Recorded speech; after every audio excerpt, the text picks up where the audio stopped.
No charges will be filed. That's the word tonight from the district attorney's office concerning 2 criminal investigations involving congressional candidate Carl Demaio. Tonight, San Diego 6's Susana Franco has a reaction from both Demaio and Scott Peters, who are battling it out in the 52nd congressional race.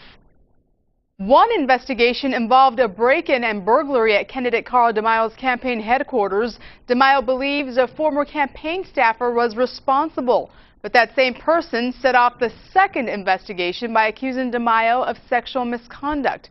Issues that were all part of a student forum in La Jolla Monday involving both candidates.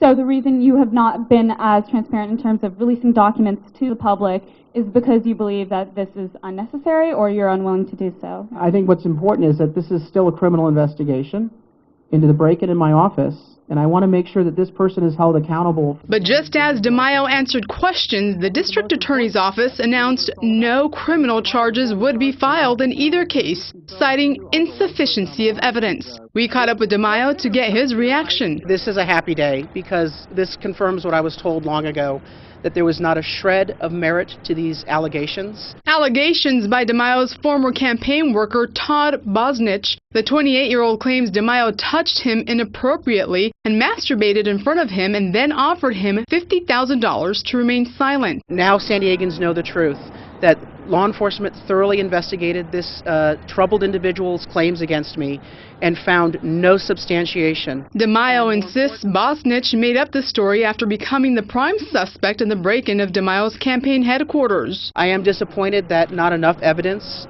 existed to, beyond a reasonable doubt, convict him of his crime against our campaign. A crime Demaio says included the theft of a so-called playbook like this one with all of his campaign strategies, which somehow ended up in Congressman Scott Peters' office. You specifically held on to the playbook for some period of time without revealing that you had it. Moderating the event, San Diego 6's Mark Bailey delivered a question to Peters by the student audience regarding the theft of the book. It's baloney.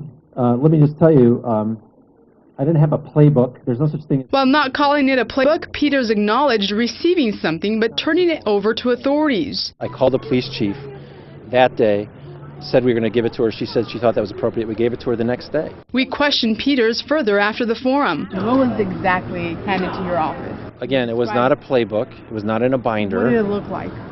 It was pieces of paper, and we passed those on to the police right away. This is Carl's battle to fight, and I have not been involved in this.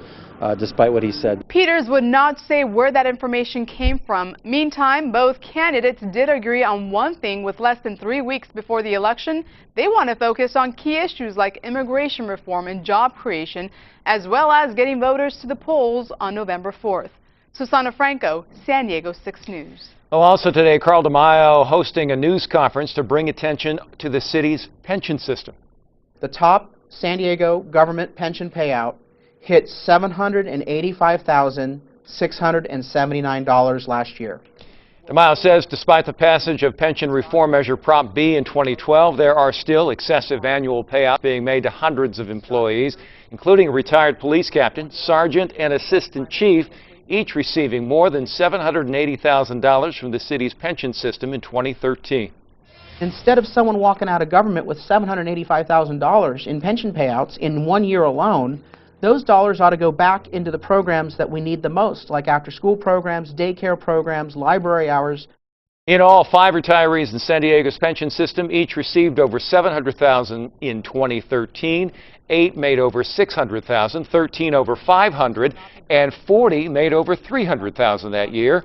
If elected to Congress, Demaio says he'll continue to fight for pension reform in all levels of government.